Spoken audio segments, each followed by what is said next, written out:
Graça e paz, irmãos. Aqui é o professor Ney. Hoje eu quero trazer uma mensagem temática, que tem por título Lute por sua bênção. Quando eu digo mensagem temática, é porque existem três tipos de mensagem: temática, textual e expositiva. Em uma outra ocasião, eu pretendo trazer um estudo onde eu vou explicar a diferença e como você elabora cada uma delas. Mas hoje o objetivo não é estudo, o objetivo hoje é compartilhar uma mensagem fruto das minhas reflexões nas Escrituras Sagradas. E o texto base se encontra no livro de Gênesis, no capítulo 32, dos versículos 22 ao 28. Eu pretendo ser breve, objetivo. Não se preocupe, não é uma mensagem de 1, 2 horas. Eu gosto de trazer mensagens objetivas, com poucas palavras, porém de uma forma clara e objetiva, de modo que você possa compreender aquilo que eu tento transmitir, certo? O texto diz o seguinte: Jacó luta com o anjo. A versão que eu uso é a nova versão internacional, conhecida como NVI. E o texto diz o seguinte: naquela noite Jacó levantou-se, tomou suas 2 mulheres, suas 2 servas, seus 11 filhos para atravessar o lugar de passagem do Jaboque. Depois de havê-los feito atravessar o ribeiro, fez passar também tudo o que possuía, e Jacó ficou sozinho. Então veio o homem que se pôs a lutar com ele até o amanhecer. Versículo 25. Quando o homem viu que não poderia dominá-lo, tocou na articulação da coxa de Jacó, de forma que lhe deslocou a coxa enquanto lutavam. Então o homem disse: Deixe-me ir, pois o dia já desponta. Mas Jacó lhe respondeu: Não te deixarei ir, a não ser que me abençoe. O homem lhe perguntou: Qual é seu nome? Jacó respondeu ele. Então disse o homem: Seu nome não será mais Jacó, mas sim Israel, porque você lutou com Deus e com homens e venceu. O texto da mensagem é o seguinte: lute por sua bênção. A passagem a qual nós vamos refletir diz respeito à história de Jacó, mas é uma história que de uma certa forma também se aplica a cada um de nós cristãos. Por quê? No que diz respeito a Jacó, entenda, Jacó era neto de Abraão e, como consequência disso, ele era herdeiro das promessas. Abraão, o chamado amigo de Deus no Antigo Testamento, né, e o Novo também o chama assim dessa forma, ele era aquele a quem Deus tinha resgatado de uma terra de idolatria e tinha feito-lhe promessas, e parte dessas promessas já tinham se cumprido, mas ainda faltava algumas dessas promessas para terem o seu pleno cumprimento. E essa promessa que Deus fez para Abraão, né, também abrangia a sua descendência, da qual Jacó fazia parte. E observe que o texto começa dizendo que Jacó já era um homem abençoado, pois Jacó possuía suas esposas, suas servas, seus filhos, seus pertences, seus servos. Então Jacó já era um homem abençoado. Entretanto, faltava ainda algo. Jacó poderia simplesmente repousar no fato de que ele era herdeiro das promessas, de que ele era neto de Abraão, o amigo de Deus, de que ele tinha uma aliança, ele fazia parte de uma aliança, mas não. Jacó, ele não descansa, apesar de todas essas prerrogativas que eu aqui citei, apesar dele fazer parte da aliança, apesar dele já ser um homem abençoado, ele não descansa, mas ele entra numa luta, uma luta espiritual e também corporal, uma vez que é dito que o homem ali, né, que esse homem, o próprio Jacó, reconhece que era Deus, o homem toca ali na coxa. Então, além de uma luta espiritual, ela também é uma luta física que estava ali acontecendo.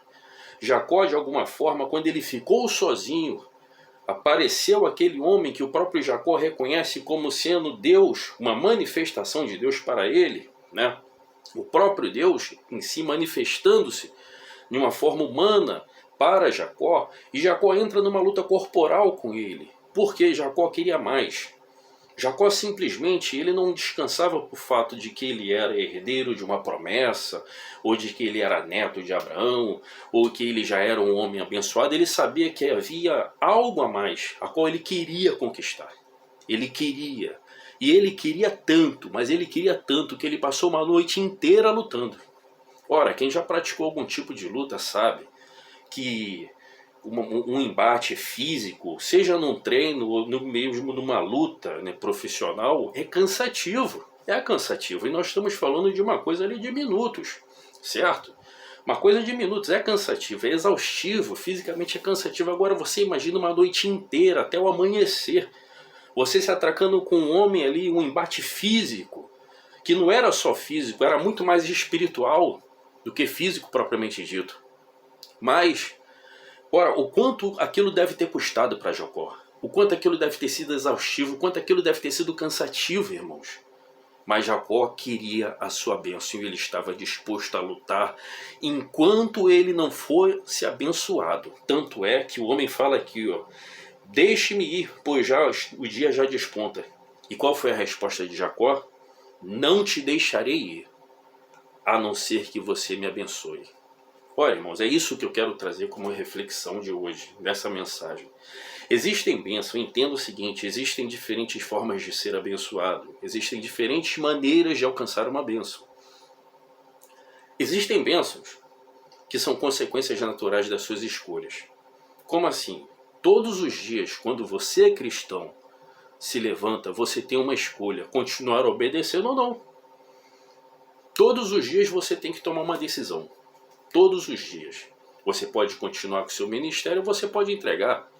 Você pode continuar louvando na igreja, você pode parar.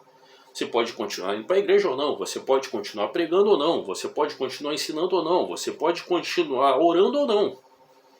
É consequência. Então, quando você escolhe obedecer a Deus, Deus ele vai abençoando você nos diversos aspectos e áreas da sua vida. A Bíblia fala disso. Em basicamente todos os livros você vai encontrar esse princípio. Quando se obedece a Deus, Deus ele honra você com bênçãos. Então existem bênçãos que são consequências naturais das escolhas que fazemos.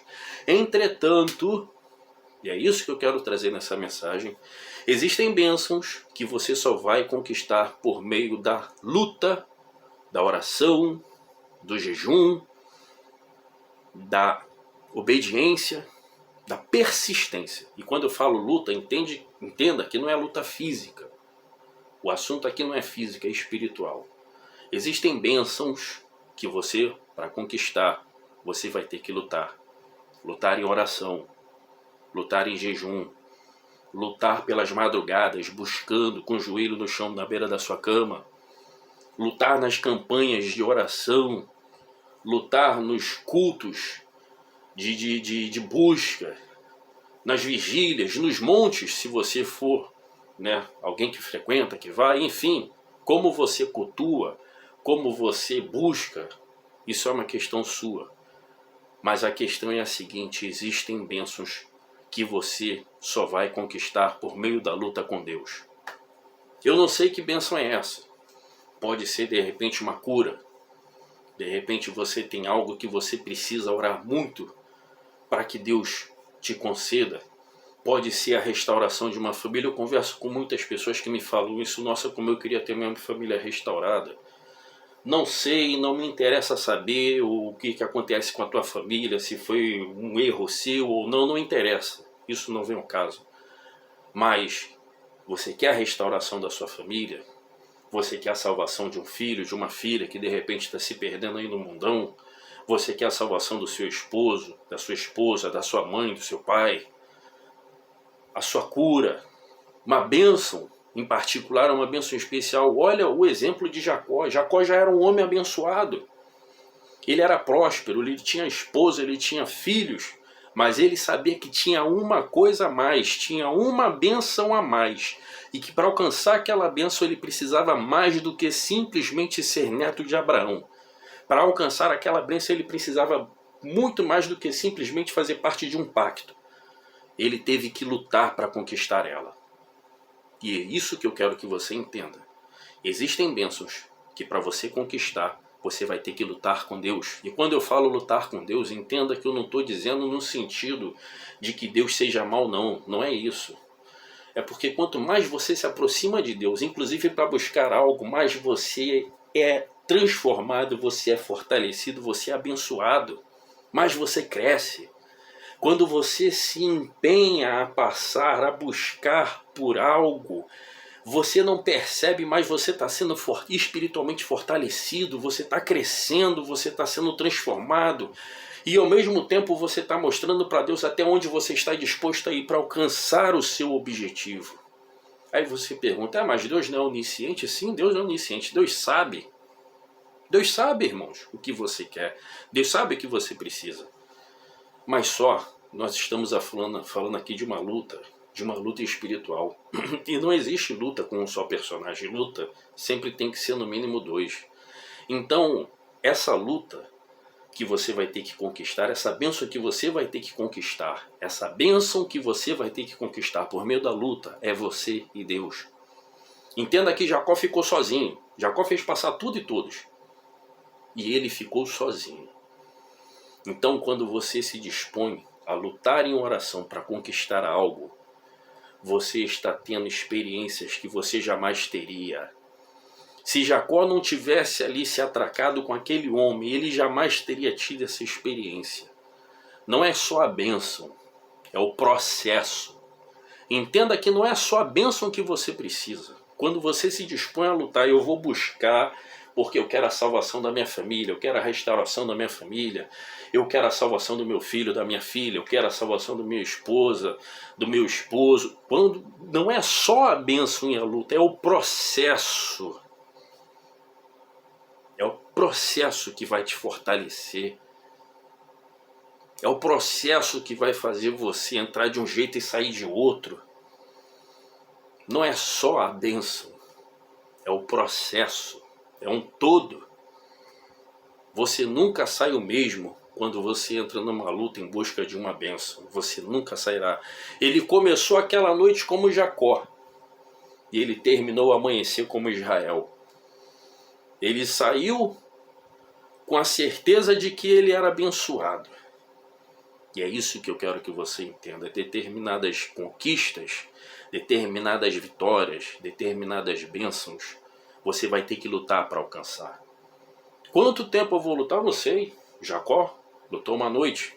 Talvez você vai ter que lutar um mês, um ano, 10 anos. Não sei. Mas até onde você está disposto a ir por aquilo que você deseja, por aquilo que você precisa? Até onde você está disposto a perseverar, a lutar, espiritualmente falando? Eu vou ler mais 2 textos de 2 personagens que exemplificam também essa circunstância. Primeiro, eu li a respeito de Jacó. O segundo personagem que eu gostaria de mostrar também foi do rei Ezequias. Quem conhece o rei Ezequias foi um bom rei. Foi um bom rei, descendente de Davi. Isaías, capítulo 38, diz o seguinte: naqueles dias Ezequias ficou doente, à beira da morte. Isaías 38, versículo 1. Versículo 2 agora. Aliás, ainda no versículo 1. O profeta Isaías, filho de Amós, foi visitá-lo e lhe disse: assim diz o Senhor, põe a casa em ordem, porque você vai morrer, você não se recuperará. Ezequias virou o rosto para a parede e orou ao Senhor, e disse: lembra-te, Senhor, de como eu tenho te servido com fidelidade e com devoção sincera, e tenho feito o que tu aprovas. E Ezequias chorou amargamente. Então a palavra do Senhor veio a Isaías: vai dizer a Ezequias, assim diz o Senhor, o Deus de seu antepassado Davi, ouvi sua oração e vi suas lágrimas. Acrescentarei 15 anos à sua vida, e eu livrarei você e esta cidade das mãos do rei da Assíria, e eu defenderei esta cidade. Olha que texto lindo. Aquele homem tinha uma sentença de morte, uma sentença que o próprio Deus tinha falado através do profeta: põe a tua casa em ordem. Mas aquele homem, ele volta o seu rosto para a parede. E ele faz uma oração simples, objetiva. Senhor, lembra-te. Lembra-te, Senhor, de como eu te servi com sinceridade, com humildade. E Deus muda a circunstância. Deus muda aquilo que era parecer irreversível. Deus muda. É isso que eu quero que você entenda. Você tem que lutar pela cura? Você tem que lutar de repente pela bênção da salvação? Eu não sei qual é a tua bênção, mas não importa se ela aparenta ser irreversível. Lute. Lute em oração. Lute em obediência. Lute com fé. Mas não desista. Imagina se ele desistisse. Outro episódio, outro exemplo que eu quero dar, se encontra no Novo Testamento. Evangelho de Mateus, capítulo 15, versículo 21, o título, A Mulher Cananeia, diz o seguinte: saindo daquele lugar, Jesus retirou-se para a região de Tiro e Sidom. Uma mulher cananeia, natural dali, veio a ele gritando: Senhor, filho de Davi, tem misericórdia de mim. Minha filha está endemoniada e está sofrendo muito. Mas Jesus não lhe respondeu. Então seus discípulos se aproximaram dele e pediram: manda embora, pois vem gritando atrás de nós. Olha só, a mulher estava insistindo. Ele respondeu: fui enviado apenas às ovelhas perdidas de Israel.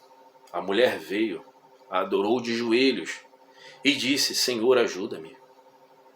Ele respondeu: não é certo tirar os pães do filho e lançar os cachorrinhos. Disse ela, porém: sim, Senhor, mas até os cachorrinhos comem das migalhas que caem da mesa dos seus donos. Jesus respondeu: mulher, grande é a tua fé. Seja conforme você deseja. E naquele mesmo instante a sua filha foi curada. Por que você acha que Jesus falou isso para aquela mulher? Mulher, grande é a sua fé. Olha só quantos obstáculos aquela mulher estava enfrentando. Ela era cananeia. Cananeia era um termo pejorativo, tá? Não pensa que era elogio, porque não era não, isso era pejorativo. Ela era mulher numa cultura onde a mulher era tida como nada. Ela clamava: filho de Davi, me ajuda porque minha filha está endemoniada, sofrendo muito. Tem alguém na sua família, tem alguém aí, ou até mesmo você que está sofrendo? Não desista, lute para que Deus mude seu quadro. Mas Jesus não lhe respondeu. O que ela fez? Deixa para lá, Deus não quer me ajudar não, vou embora. Não. Então seus discípulos se aproximaram de Jesus e falaram: manda embora, pois ela vem gritando. Olha só, a mulher estava insistindo. Ele respondeu: fui enviado apenas às ovelhas perdidas de Israel. Ela poderia se dar por vencida. Não. A mulher veio, adorou de joelhos e disse: Senhor, ajuda-me. Ele respondeu: não é certo tirar o pão dos filhos e lançar os cachorrinhos. E a mulher respondeu para ele: sim, Senhor. Porém, até os cachorrinhos comem das migalhas. Olha, por que Jesus falou que grande era a fé daquela mulher? Olha quantas adversidades aquela mulher enfrentou, irmãos. Às vezes, irmãos, você vai enfrentar muitas adversidades para você conquistar a sua vitória, mas não desista. Não desista. Não desista. Sabe por quê? Quando você se propõe a lutar por algo, quando você se propõe espiritualmente lutar para conquistar uma bênção, algumas coisas irão acontecer. Quais são elas? Eu vou citar aqui agora. Primeiro, quando você se propõe a buscar algo, quando você se propõe a lutar em oração, em jejum, em súplica, em adoração, quando você se propõe a lutar por algo, Deus não deixa ninguém sem resposta. Jacó teve sua resposta. Ezequias teve uma resposta imediata. E essa mulher aqui, ela não ficou sem resposta. Então, quando você se propõe a buscar, a orar, a buscar uma bênção, Deus não deixa ninguém sem resposta. Segunda, você não será mais o mesmo. Você não será mais o mesmo. Jacó entrou aquela noite como um Jacó. E ele saiu ao amanhecer como Israel. Quem busca, quem entra no processo, lembra que eu falei, é o processo. Quem participa, quem passa por esse processo, não sai mais o mesmo. Você sai fortalecido. Você sai com uma fé firme, forte, madura, inabalável. E terceiro, para fechar essa mensagem, Deus pode fazer o que você deseja, sim, ou o que você precisa. Só que Deus nunca faz só aquilo que você deseja, o que você precisa. Deus sempre faz além do que você esperava. Ou pode acontecer também de Deus não fazer o que você deseja, o que você precisa. Sim, pode acontecer de Deus não fazer o que você deseja, o que você precisa. Mas se Ele não fizer o que você deseja, o que você precisa, Ele vai fazer o que Ele quer. E entenda que o que Deus quer para nós sempre é maior e melhor do que nós queremos. Sempre, sempre. Nunca vai ficar aquém do que nós desejávamos ou precisávamos. E não somente Ele vai fazer aquilo que é melhor, mas Ele vai fazer além daquilo que você esperava. E por último, para finalmente terminar essa reflexão, uma coisa que me chamou a atenção: Jacó, depois do episódio, ele adorou o Senhor. Ezequias, depois de receber a palavra de restauração, ele adorou o Senhor, ele escreveu um texto onde ele adorou o Senhor. E essa mulher aqui, cananeia, apesar de todas as adversidades, ela não deixou de adorar, pois quando ela se encontrou ali com o Senhor, diz o texto que ela adorou o Senhor. Então, eu não sei qual é a bênção que você precisa. Lute por ela, lute. Quanto tempo vai demorar a sua luta, eu não sei, mas lute. E entenda que essa luta é um processo de fortalecimento, de crescimento para você. E não deixe de adorar. E que o Espírito Santo traduza essa mensagem de acordo com a sua necessidade, de acordo com a sua realidade. Amém.